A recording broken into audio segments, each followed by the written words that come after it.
Welcome to the Register's Report. My name is John Buckley. I'm the Register of Deeds of Plymouth County, and this show is about Plymouth County real estate. The headline for the month in our newsletter was, Spring Market Begins with Guarded Optimism. I'm going to go through some of the numbers for the previous month. I have a great guest coming on. In the second segment, Tim White, my first assistant at the Registry of Deeds. Then we're going to get into some of our Plymouth Colony and Plymouth County history. So let's go right to the numbers. You're going to see a bar chart of deeds, and you'll see that from January of 2024, our numbers have gone up. 414 deeds in January, 418 in February, up to 508 in March. Still a little less than last March. However, it's a good trend going into the spring market. 6% less than last year at this time. Yeah, but year to date up 7%. Next image you're going to see is of sales of property. So every single one of our 27 communities has had property sales from Abington down to Whitman. Obviously, Plymouth and Brockton have the highest number of sales. Next image you're going to see is of mortgages. Mortgages can be either mortgages for a purchase or mortgages for refinancing. The refinancing numbers have gone significantly down since the raise in higher interest rates, but you can see for the January, February, and March, our numbers have gone up for 2024, 816, 818 to 937, and 15% less than last year's numbers. But we're hoping that we crawl back and get into a more vibrant marketplace. High interest rates and low inventory have really caused the market to crash. I talked about the interest rate issue in the show the other day. Federal Reserve doesn't want to lower interest rates because of inflation. However, inflation is driven by high housing costs, so it's kind of a vicious circle. I say the cat chasing its tail, but that is my perspective of it. So you're going to see a listing of foreclosure deeds, not a lot historically, 18 for March, 18 for February, and a little lower for January, but those numbers are very low compared to the difficult years of 2008 and 2009. And then we're going to go to foreclosure notices. A foreclosure notice is a document filed at the registry that shows someone is facing some difficulty, and that's the first step that a mortgage company would start the foreclosure process. And you can see those numbers for March were lower than January, February, but those numbers are still very historically low compared to difficult years. But if someone is facing difficulty, I strongly advise you to reach out to a federal housing counselor. We have a letter that goes out with NeighborWorks of America to every single person in Plymouth County that has received a foreclosure notice. But take advantage of the opportunity to speak with someone to see if there's some way you can get help, like a modification. The next listing is all the foreclosures and orders of notice across the 27 communities in Plymouth County. You can see there's still a lot of zeros there. So I always advise people are calling a lot about real estate fraud, questioning it, not being involved in it. On our website, PlymouthDeeds.org, if you go to our resources section, you can sign up by an email, your own email. So if something gets recorded against your name, you will get an email. Now, it may not be our property. If your name is John White, it may be somebody else's, but it's a good way to get a notification, but then you can go to our office and make sure that it's something that should have been recorded, like a mortgage discharge, rather than somebody trying to fool around with your property. So I have a great guest coming on in the next segment, Tim White, the first assistant register at the Registry of Deeds, and we'll see you in the next segment.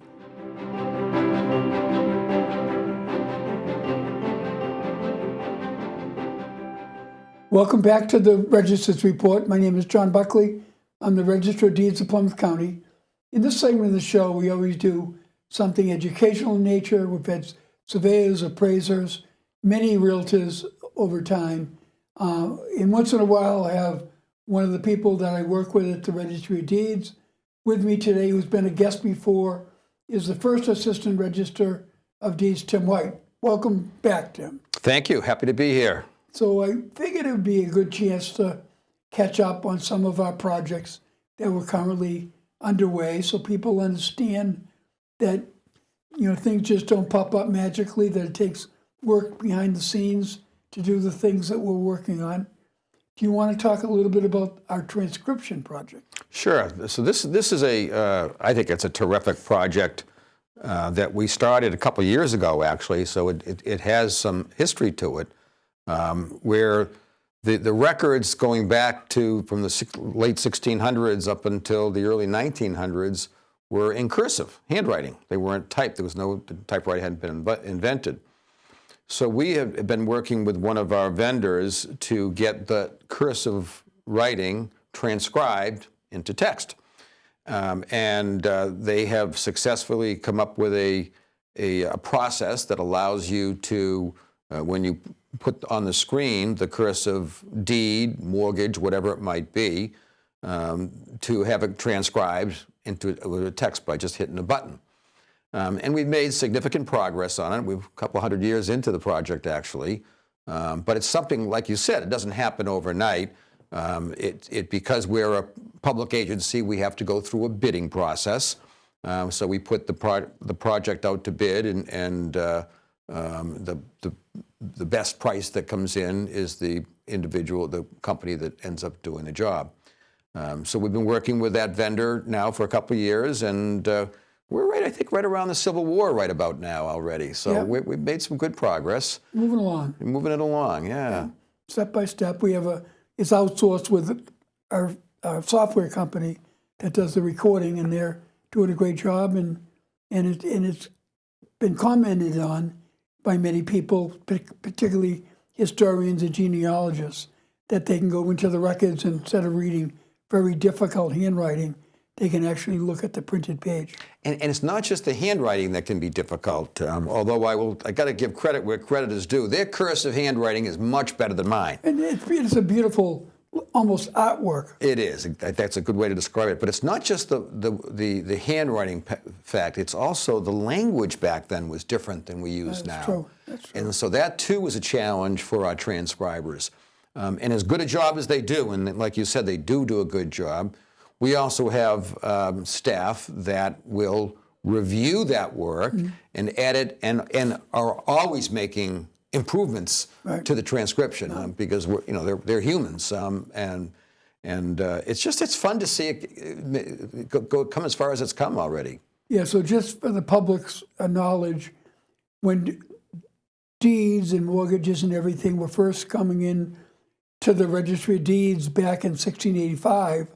The deed was copied over by penmanship, by a quill pen, steel nib pen, and the technology got better and better. It was easy to read, but still handwriting is an art now that isn't even getting, cursive writing isn't even being taught in schools in many cases. And these documents are 300 or 400 years old. Right. So we're trying to get to the stage where it's typewritten. Right. And we're very much approaching a period when there was a form that they'd fill out with the handwriting, a lot easier to read than just a straight handwriting. No, there's a form so it's almost a hybrid. I think is a good way to describe it. Is that it would have a pre-printed form for some of the boilerplate language, and then the handwriting to fill in the specifics of the particular deal. So I know one of your most fun things have been working on the Plymouth County records. I spoke early, I'm speaking in the next segment rather, about the apprentice 1830, History. 1633 history of having an apprentice from John Jenney learning how to be a carpenter. And that's terrific because, I mean, these records are all interrelated. John Jenney, he is one of our better known colony records because he was granted a license to construct and operate the first grist mill in our country. And it's documented in the Plymouth Colony records. And you would have thought that maybe his son might want to take that business over, but apparently he didn't, and was more interested in the carpentry trade. Back then it was called joiners. And you can think about the joiners between two pieces of wood now, but that's, again, another example of how the language is a little different. So he agreed to an apprenticeship with his dad's permission to go to work for a local carpenter for a designated period of time. And became a carpenter. Yeah, no, fascinating stories. So I know you've been involved with the Plymouth County records, and the public should know that too, but back in the 400th anniversary of the colony, 2020. Yeah, the year of the pandemic. We developed a video of the Plymouth County records, and we have probably 20 different people that spoke. Just about 20 different segments. Everyone did different pieces from some of our reps and senators and congressmen and other people involved in the Plymouth Colony history. Historians. And we have been notified that then it has been accepted by the Library of Congress as it be entered onto their website. That's kind of fascinating. It's exciting. It's going to take a couple of years, and we probably ought to circle back with some of the people that did that at some point and let them know that. But it's very, it fits a niche with them that they really don't have a lot of things on their website relative to the colonial period. Yeah. In Plymouth Colony. And kind of an aside on it too is that we only decided to put this show together because of the pandemic. Yeah, because of COVID. Because we were going to go out and do our own little dog and pony show, showing the different records and the poster work that we had done. Yeah. And this worked out beautifully, and now it's part of American history. And people may not remember that during the 400th celebration, so many things were restricted and so many events they had planned were canceled. Yeah. Sadly. Yeah. It was. It was. But it'll be a good reminder. It'll be a good accomplishment to have that for everyone to see throughout the world on the Library of Congress, the biggest library in the world. So that's something. It'll take a couple of years, they said, to get it formatted and entered, but it's a good thing. Interesting that it takes that long, but that's definitely going forward. Yeah. And one of the things I wanted to talk about, and I know you get the calls, as I do, from people talking about fraud in the real estate market. And it's a very difficult issue because there are companies out there that are promoting different ways that they can sign up and be protected. And, in the time you've been there and the time I've been there really hasn't been a lot of fraud in our records, thankfully. One occasion that we're aware of, right. With a criminal prosecution as a result. In our statewide registers meeting the other day, everyone else is also attuned to it because they're very aware that the world has many dark places and that there may be people trying to take advantage of it. So do you want to describe our tool to try to help people for that? Sure. We worked with our software vendor and created a tool called Fraud Alert. And you can go to our website, you can sign up for it. And what it will do is it will alert you via an email should anything be recorded against your deed. So oftentimes it might be a discharge of a mortgage you've paid off, and you'll have known it, but you'll get a notice that this discharge was recorded. And obviously, if any sort of fraudulent activity takes place, you'll get notice right away, which will obviously enable you to go to the local police station. And at the Register Association, they said apparently the FBI is starting to take a much bigger role and bigger look at this particular part of cyber security. Right. And last but not least, I know you're a big sports fan, and you were very happy with the results last night of the BC Eagles making it to the championship of the Frozen Four. Terrific game. I was kind of hoping for a BC-BU final, but BU, sadly, well, not too sadly, but weren't able to defeat Denver. So BC will be playing Denver on Saturday, and it should be a great game. At a reasonable hour. At a reasonable hour. That's right. Yeah. Well, last night's got bounced because the first game went into overtime. Well, unlike the NCAA finals on a Monday night when everyone has to go to bed to get up and work the next day. Whether it's overtime games or in the Masters, it's the weather. And I know one of your great hobbies is golf. In one of our Plymouth County records, I left out for us to talk about, because happening right now at the taping of the show is the Masters Golf Tournament. That's right. It's that time of year down in Augusta. And we have a very recognized person who grew up in the city of Brockton that became a very famous golf writer, Herbert Warren Wind, who wrote for the Sports Illustrated and followed Arnold Palmer around in 1958 for the 11th, 12th, and 13th hole, and he named it Amen Corner. And it's been known as Amen Corner ever since. And not for the prayer, Amen, but for a jazz song at the time. So anyone that happens to see this show and the Master's still running, or you're watching the reruns of the Master, when you see people talking about Amen Corner, it came from a gentleman who was writing for the New Yorker and Sports Illustrated, and had that name has stuck. And who came from Brockton. It mentioned every. He played it, and he played at Tony Lee Golf Course. Yeah. Right. So, thanks again for joining the show, Tim. Great to be here. Yeah, and we'll appreciate what we do. We'll keep moving forward technology-wise and keep the ball rolling.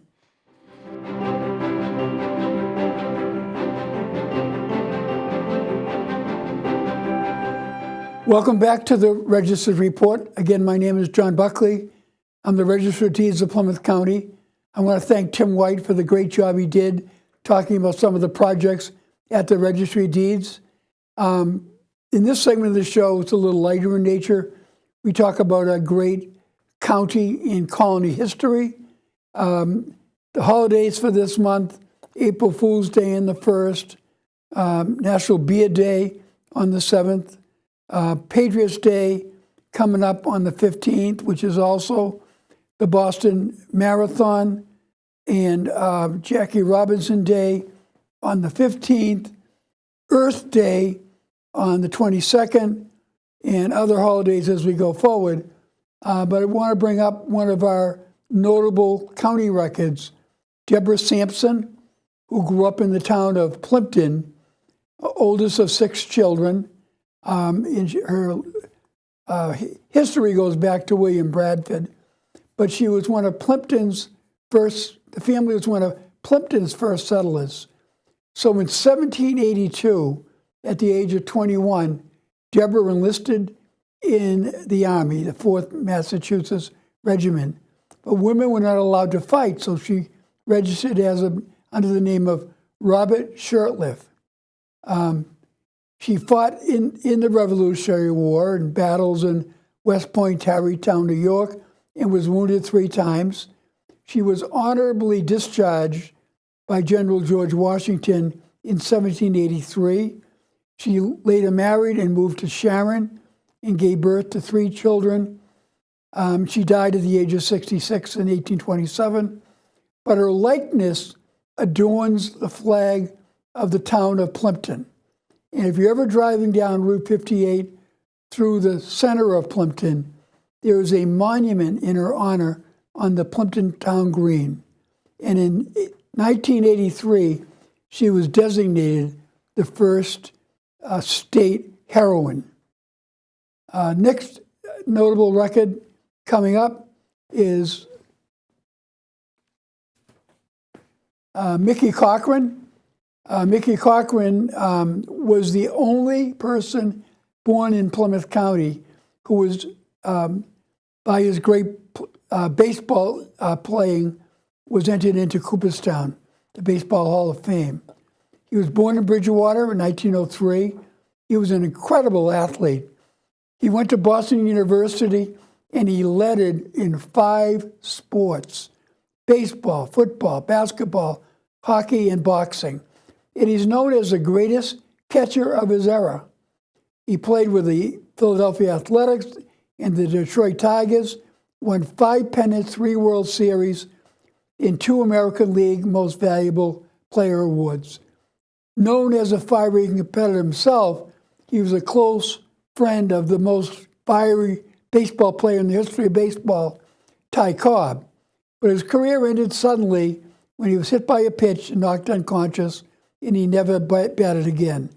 He was elected to the Baseball Hall of Fame, again in Cooperstown, New York, in 1947, and there's a plaque in his honor at the baseball fields on Bedford Street in Bridgewater on Route 18. And our next Plymouth County record is we call Silent Spring. Earth Day is this month, and there was a home in Duxbury where it was noticed that many birds were dying, and there was aerial spraying on bird sanctuaries, and the home was owned by Stuart and Olga Huckins in the Powder Point area of Duxbury. And the landowners were friendly with an author, a nationally acclaimed author, Rachel Carson, who flew a small plane over Powder Point and basically realized that the insects and the birds were getting killed because of spraying of DDT. She had visited Duxbury many times. She later wrote a book, Silent Spring, a very well-known book for environmentalists, and she's credited with developing, the country developing the Environmental Protections Agency. And last but not least, one of our colony records. So at the time, John Jenney had been granted the license to do a grist mill, and his son, John, also was apprenticed out to someone to be a joiner.